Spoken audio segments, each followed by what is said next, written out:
more exports, because that means more work, good paying work for our people. Madam President, with that, I yield the floor at this time.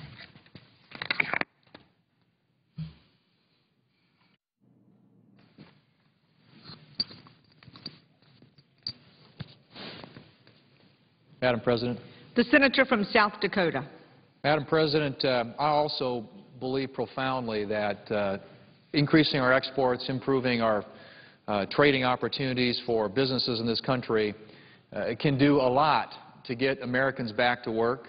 It employs a lot of people across this country today, and it's really important that we get these trade agreements done. I couldn't agree more with what my colleague from Oregon had to say about that in terms of its impact on the economy. What's unfortunate, in my view, is the fact that we have had to wait so long to get where we are. We've had trade agreements now that have been teed up, literally signed back in December of 2006 for Colombia, Panama, and South Korea in 2007. And it strikes me, at least, that we've lost a tremendous amount of opportunity and a tremendous amount of market share as a result of the delay. Now, I would have hoped that yesterday we would have passed Trade Promotion Authority, because that allows us at least to be at the table to negotiate trade agreements in the future. We've been locked out, basically, of that since Trade Promotion Authority lapsed back in 2007. And this is a global economy, Madam President, and the world is passing us by. Every single day that we are not engaged, that we're not out there negotiating trade agreements with countries around the world, somebody else is. And every single day we're losing opportunities for American business to export and to grow our economy and to create jobs here at home. And so what I want to speak to today is an amendment that I filed earlier this afternoon that deals with what I believe is a very important topic, and that is the high cost of delay when it comes to the pending free trade agreements. Now, much attention has been paid in this debate to the pros and cons of trade adjustment assistance, and that's certainly a debate we ought to have. But we should not overlook the fact that there has been a real cost to America's economy and to American business associated with the President's strategy to link passage of the free trade agreements to the renewal of an expanded trade adjustment assistance program. It's very unfortunate, especially considering even what the White House acknowledges, and that is that passing the trade agreements is one of the best things that we can do in the short term to create jobs.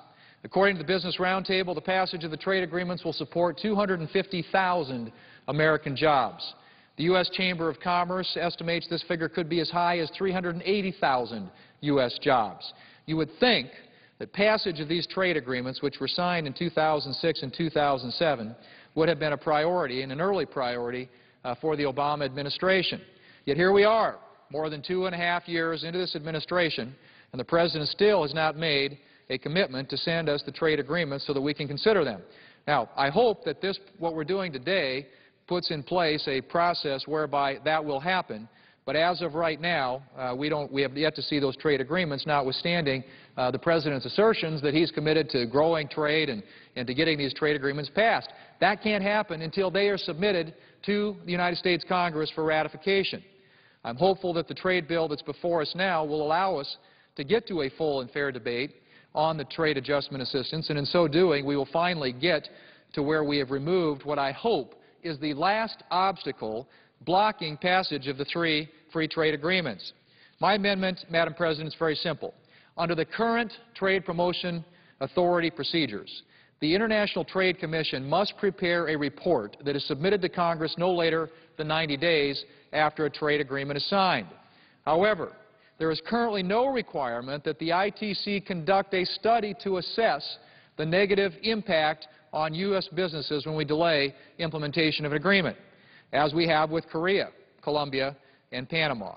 My amendment would simply require that the International Trade Commission assess the negative impact to U.S. businesses if a trade agreement is signed but has not been considered by Congress within 2 years. The ITC study would focus on lost U.S. exports, how the delay has impacted U.S. trade objectives as set forward under TPA, as well as how the delay impacts the protection of U.S. intellectual property overseas.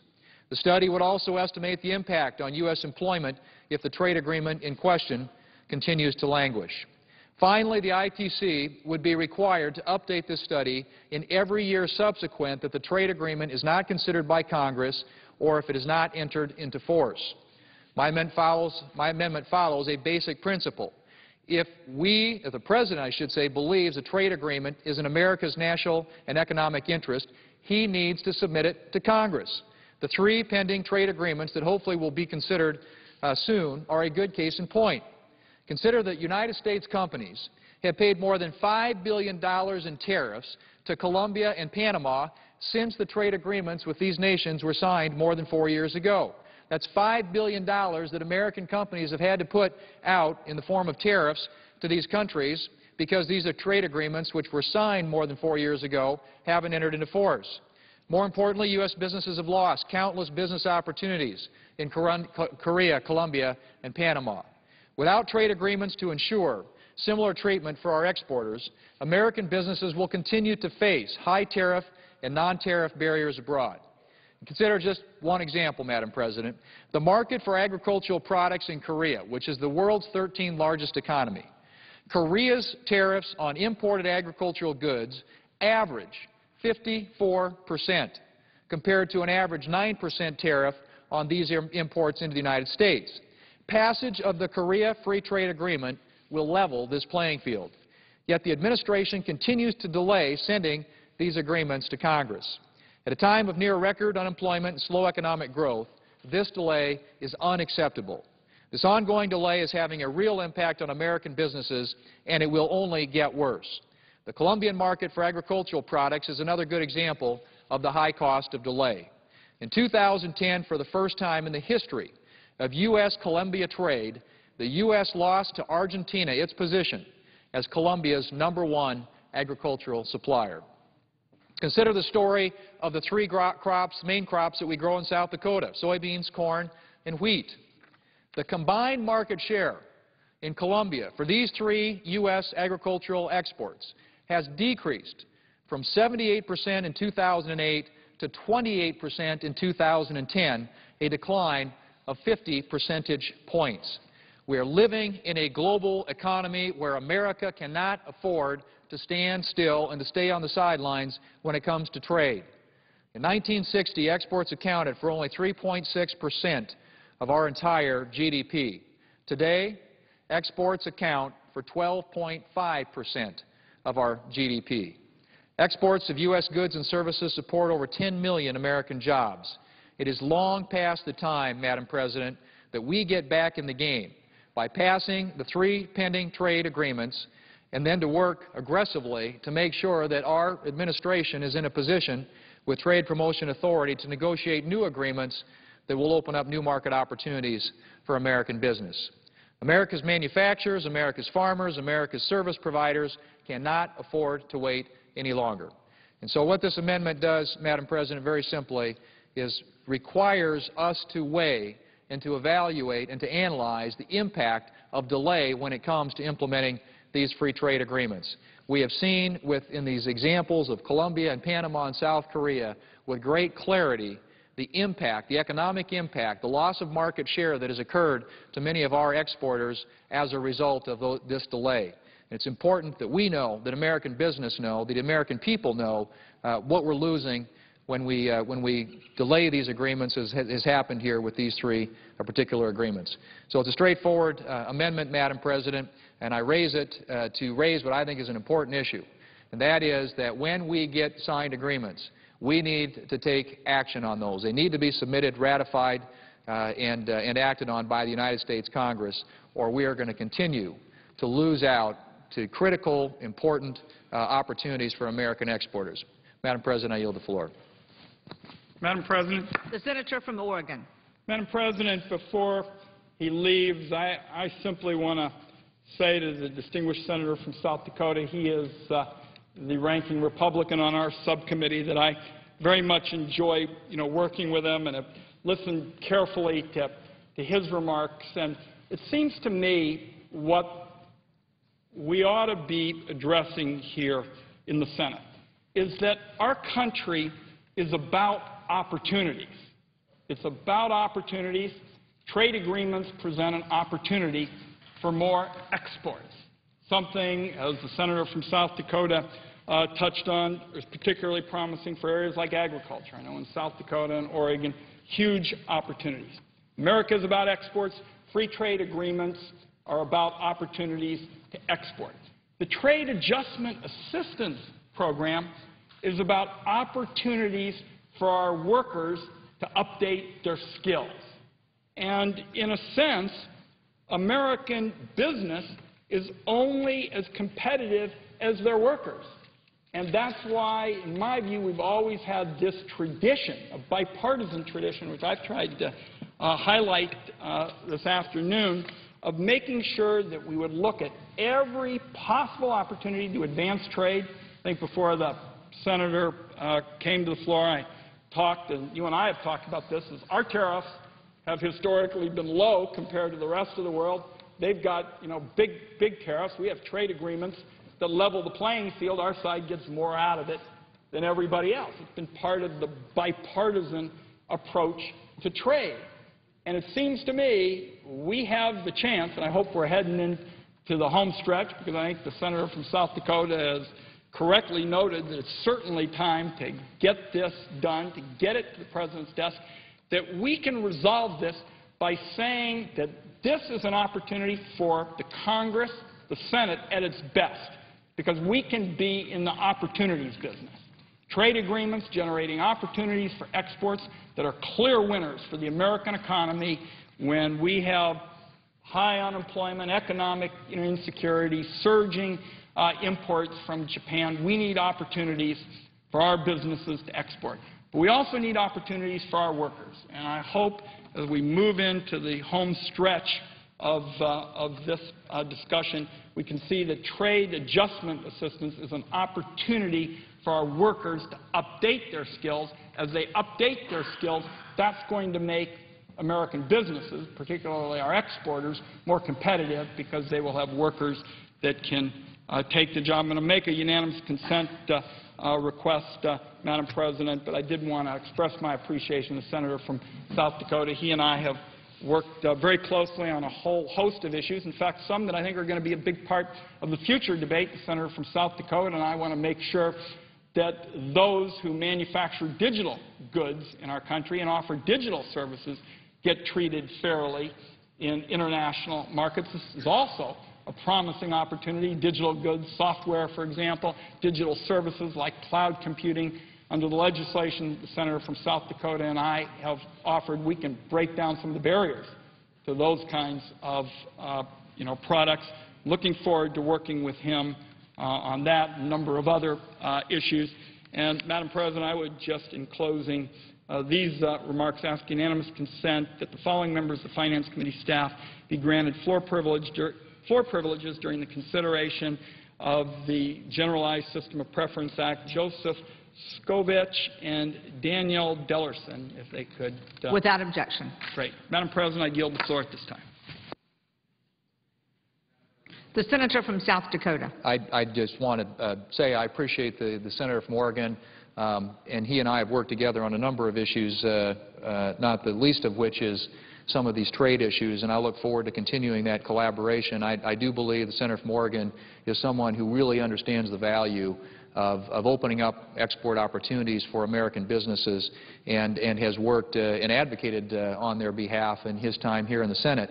I think the senator would also understand the frustration that some of us have expressed, and perhaps is felt even by him and others, that these things have languished for so long.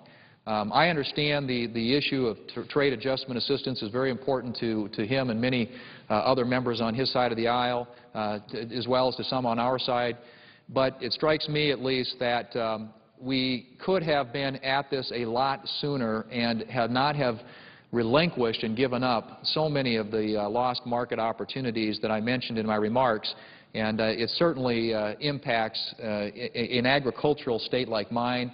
Many other members represent agricultural areas of this country, and you look at the loss of market share that's occurred in just these last few years since we've sort of been locked out and other countries have moved in to fill that vacuum. It is very frustrating to many of us to have witnessed that, and that's why this amendment is sort of gets at the idea that we need to know what the impacts are, what the economic impacts are when these trade agreements don't get dealt with. I mean, one way or the other, these agreements need to get dealt with. And here we are almost 5 years later with regard to Colombia, over 4 years later with regard to Panama and South Korea. That's just way too long for us to be out of the game, so to speak, and it has cost us mightily. And so I hope that we can get these done. He's right. We've got a process in place that I hope will enable us to finally accomplish this. But we ought to make sure that that doesn't happen again in the future. Madam President, I yield the floor.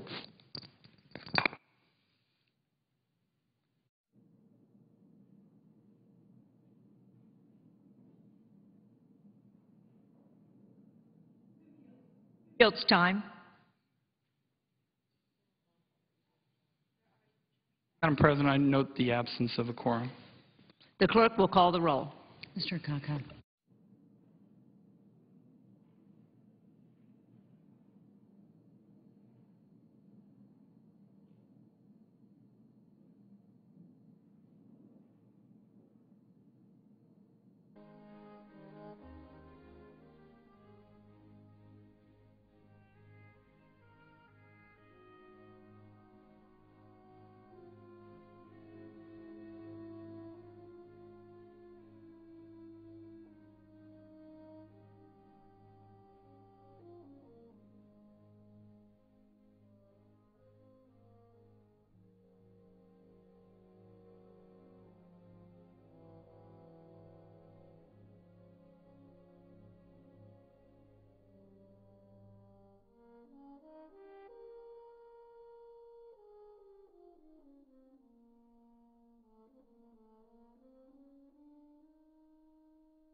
Senator from Utah is recognized. I ask unanimous consent that the quorum call be dispensed with. Without objection, so ordered.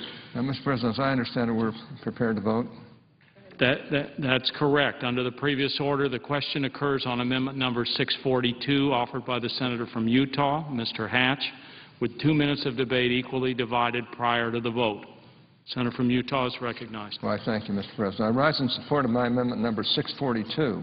It's fairly simple. It tightens the nexus between TAA benefits and actual jobs lost because of trade by requiring a stricter standard to receive TAA benefits. The expanded TAA amendment offered by my friends across the aisle continues the, quote, contributed importantly, unquote, standard that says if trade is a cause which is important but not necessarily more important than any other cause of a job loss, TAA benefits can be provided. That is not a tight nexus.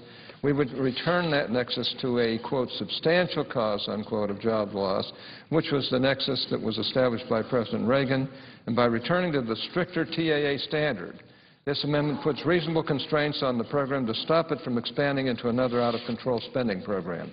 So I ask my colleagues to help the American taxpayers and constrain TAA spending by supporting this amendment. President, Senator from Oregon is recognized. I rise in opposition to the Hatch Amendment.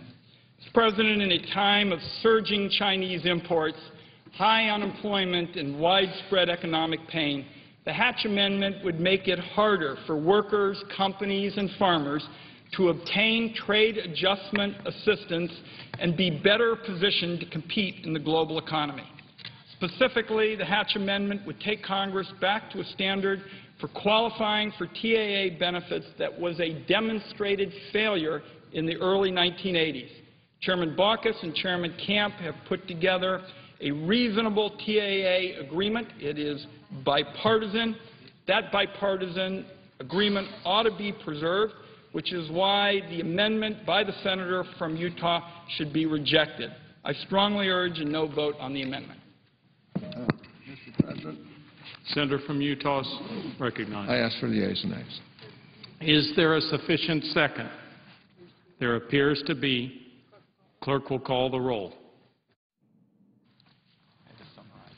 Mr. Akaka, Mr. Alexander, Ms. Ayotte, Mr. Barrasso, Mr. Baucus, Mr. Bekich, Mr. Bennett, Mr. Bingaman, Mr. Blumenthal, Mr. Blunt, Mr. Bozeman, Mrs. Boxer, Mr. Brown of Massachusetts, Mr. Brown of Ohio, Mr. Burr, Ms. Cantwell, Mr. Cardin, Mr. Carper, Mr. Casey, Mr. Chambliss, Mr. Coates, Mr. Coburn, Mr. Cochran, Ms. Collins, Mr. Conrad, Mr. Coons, Mr. Corker, Mr. Cornyn, Mr. Crapo, Mr. Dement, Mr. Durbin, Mr. Enzi, Mrs. Feinstein, Mr. Franken, Mrs. Gillibrand, Mr. Graham, Mr. Grassley, Mrs. Hagan, Mr. Harkin, Mr. Hatch, Mr. Heller, Mr. Hoeven, Mrs. Hutchison, Mr. Inhofe, Mr. Noe, Mr. Isaacson.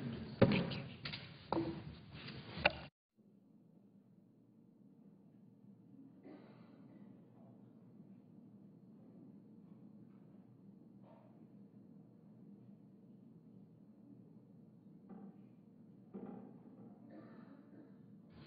Mr. Johans. Mr. Johnson of Wisconsin. Mr. Johnson of South Dakota.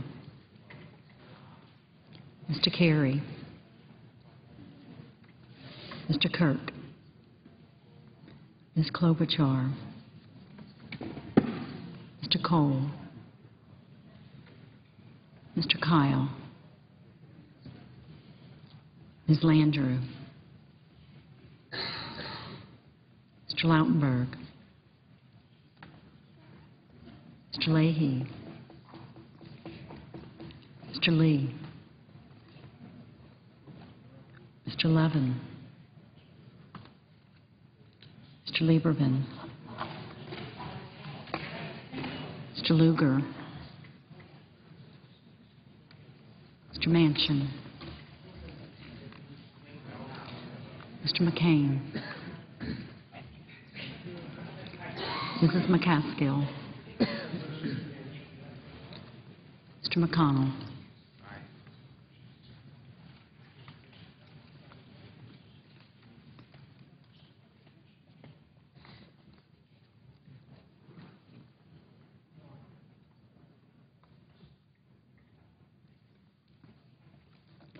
Mr. Menendez.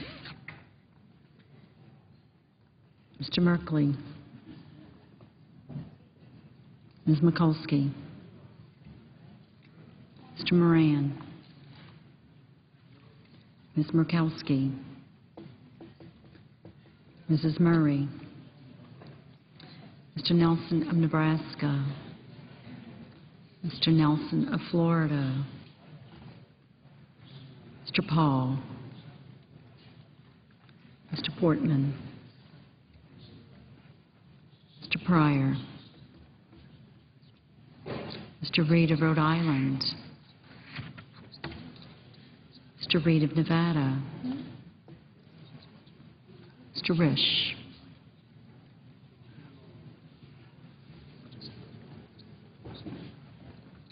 Mr. Roberts. Mr. Rockefeller.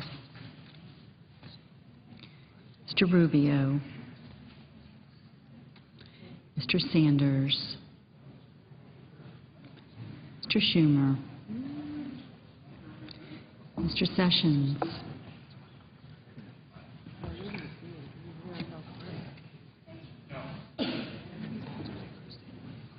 Mrs. Shaheen. Mr. Shelby. Ms. Snow.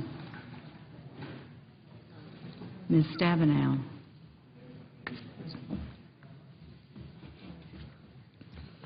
Mr. Tester. Mr. Thune. Mr. Toomey. Mr. Udall of Colorado. Mr. Udall of New Mexico. No. Mr. Vitter. Mr. Warner. Mr. Webb. Mr. Whitehouse. Mr. Wicker. Mr. Wyden.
Senators voting in the affirmative: Hatch, Isaacson, Johans, and Rubio.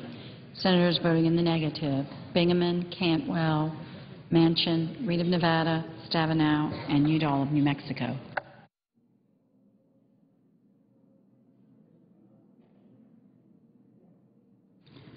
Mrs. Hagan, no.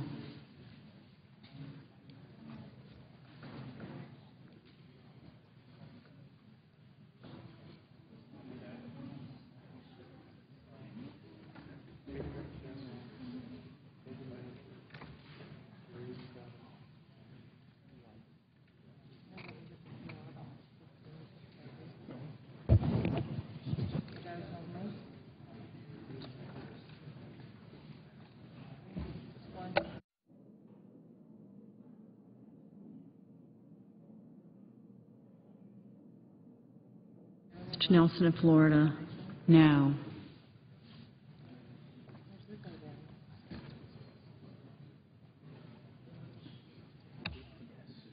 Mr. Paul, aye. Mr. Cornyn, aye.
Mr. Lugar, aye.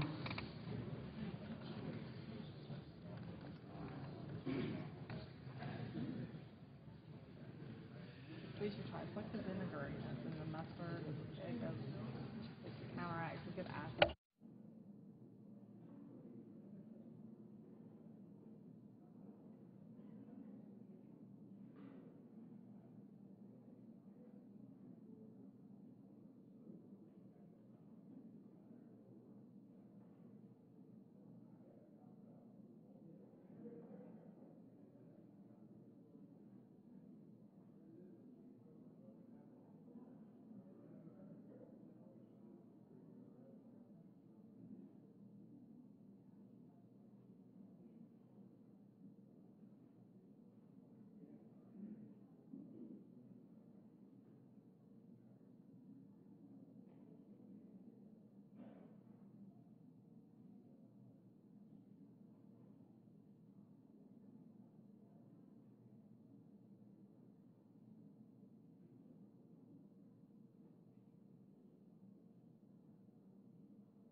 Mr. McConnell, aye.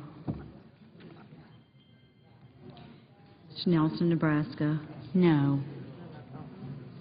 Very knowledgeable about farming.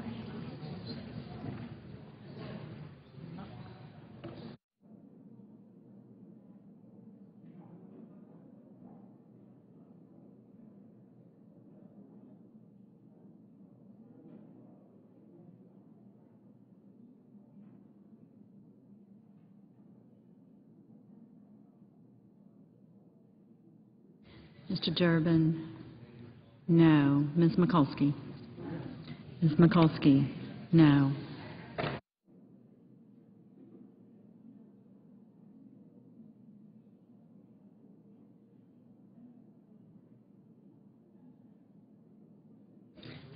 Mr. Toomey, aye.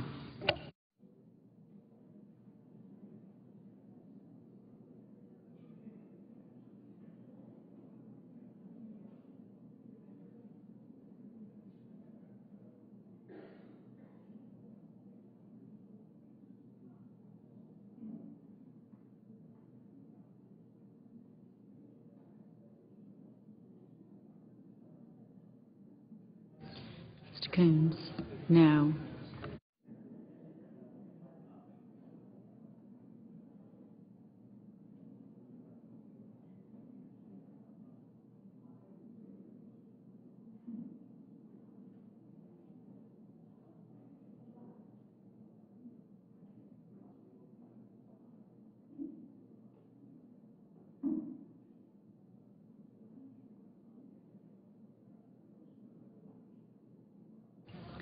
Mrs. Murray, no.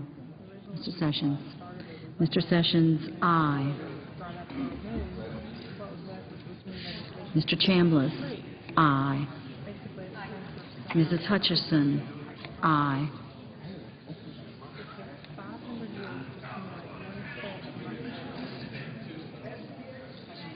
Mr. Cochran? Mr. Cochran? Aye. Mr. McCain? Mr. McCain? Aye. Mrs. Boxer? Mrs. Boxer? No. Mr. Heller? Aye. Mr. Brown of Ohio? No. Mr. Coburn? Mr. Coburn? Aye.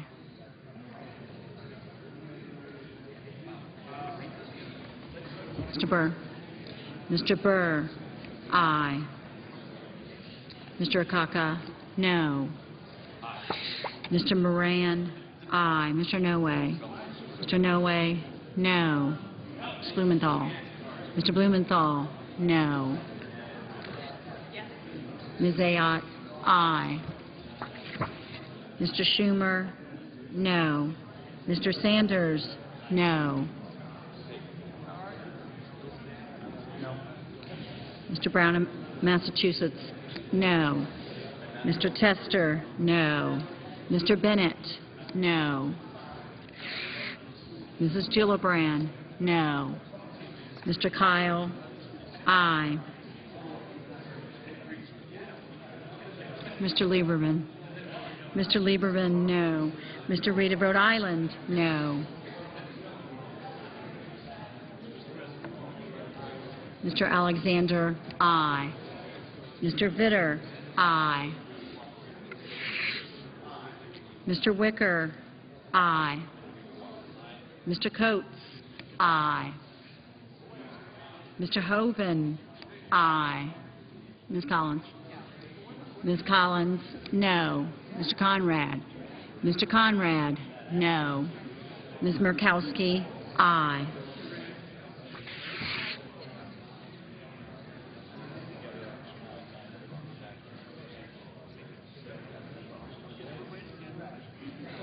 Mr. Corker? Mr. Corker? Aye. Mr. Franken? No. Mr. Leahy? Mr. Leahy? No. Mr. Lee? Mr. Lee? Aye. Mr. Shelby? Aye. Mr. Casey? No. Mr. Johnson of Wisconsin? Aye. Mr. Bozeman? Mr. Bozeman? Aye. Mrs. Feinstein? No. Mr. Webb? Mr. Webb? No. Mr. Kirk? Aye.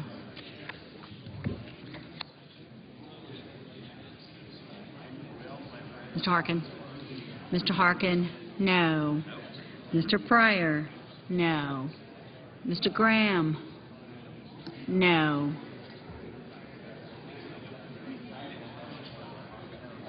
Mr. Cole? No. Ms. Klobuchar? No.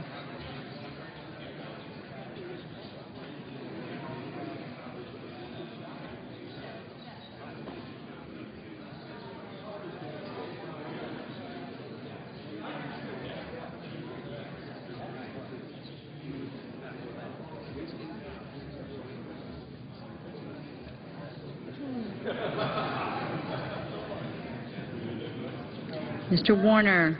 No.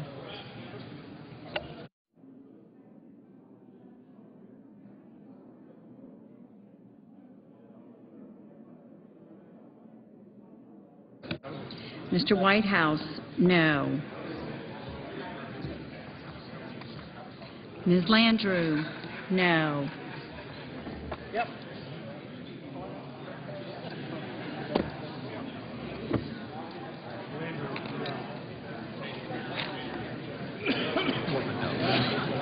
Mr. Portman? No.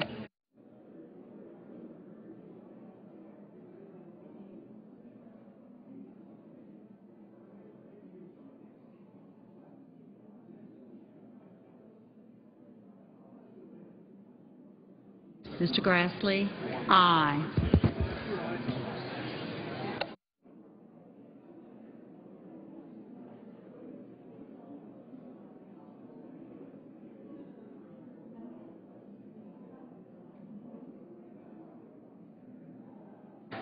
Mr. Roberts? Aye. Mr. Thune? Mr. Thune? Aye. Mr. Johnson of South Dakota? No. Mrs. Shaheen? No.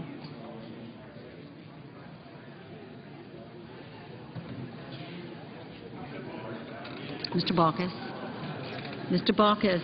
No. Mr. Dement? Aye.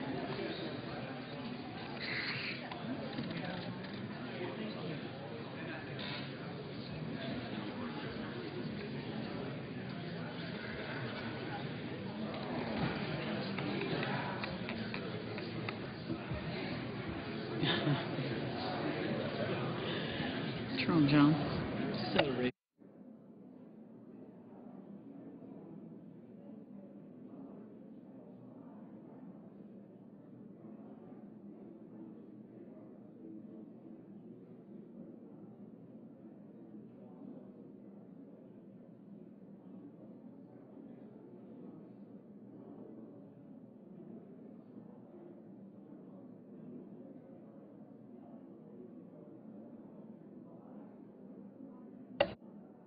Mr. Carper? No. Mr. Levin? No.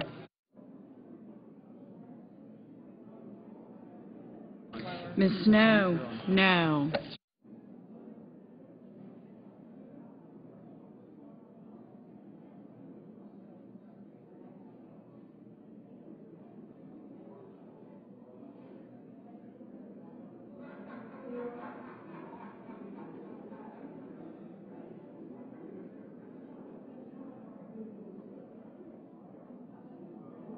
Mr. Menendez? No.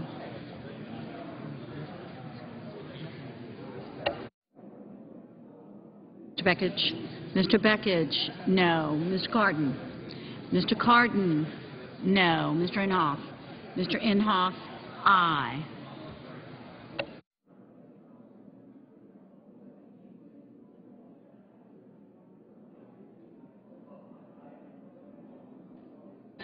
Mr. Crapo? Aye.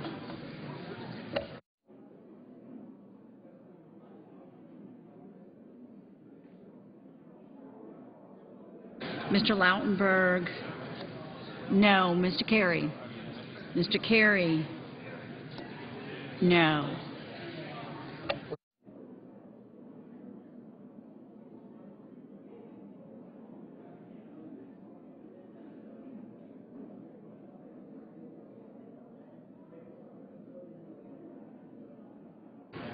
Mr. Udall, Colorado? No.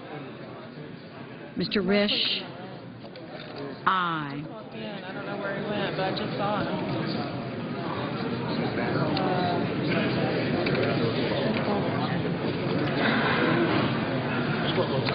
There he is. Mr. Blunt? Aye.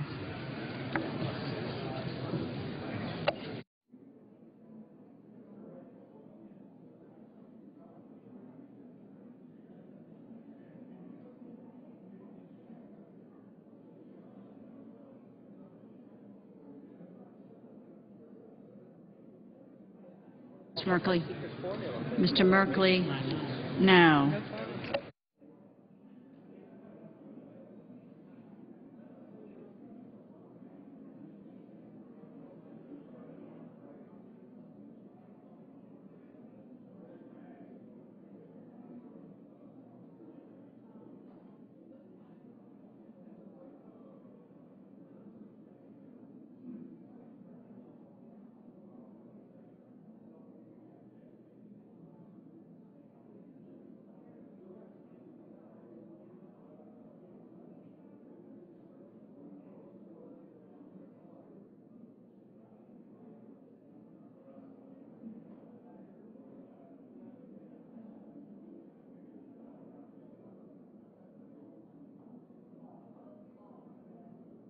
Mrs. McCaskill?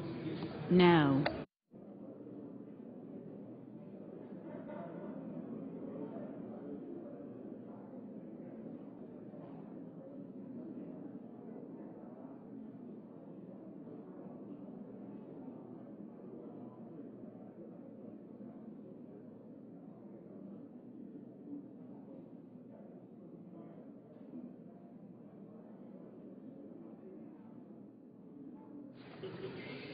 Are there any senators in the chamber who wish to vote or to change a vote?